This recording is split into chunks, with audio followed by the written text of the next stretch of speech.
संपूर्ण राज्यभरात खळबळ उडवून देणाऱ्या नागपूरच्या हायटेन्शन वायर शॉक प्रकरणी तत्कालीन महापालिका अधिकाऱ्यांना अटक करण्यात आली आहे। नागपूर मनपाचे नगर रचना विभागाचे तत्कालीन अभियंता सुरेश भजे आणि स्थापत्य अभियांत्रिकी सहाय्यक सुरेश माहुरे अशी अटक करण्यात आलेल्या अधिकाऱ्यांची नावे आहेत। त्यांच्यावर सदोष मनुष्यवधाचा गुन्हा दाखल करण्यात आलाय। नागपूरच्या सुगत नगरमधल्या आर्मोर्स टाउनशिपमध्ये राहणाऱ्या पियुष आणि प्रियांश धर या जुळ्या भावंडांचा हायटेन्शन वायरचा शॉक लागून मृत्यू झाला होता।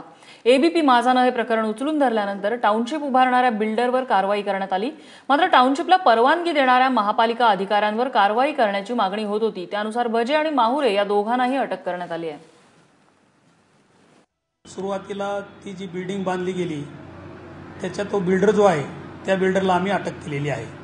भजे आणि माहुरे या दोघांनी त्या ठिकाणी स्पॉट इन्स्पेक्शन केलेलं होतं। स्पॉट इन्स्पेक्शन केल्यानंतर चिकी क प्रतमध्ये क्लिअर कट लाईन दाखवलेली होती आणि ती क प्रत पण बिल्डरने तिथं सादर केलेली होती ऑफिसला, परंतु यांच्या रिपोर्टमध्ये स्पॉट इन्स्पेक्शनच्या रिपोर्टमध्ये कसल्याही प्रकारचं लाईटचा कुठेही उल्लेख केला नाही।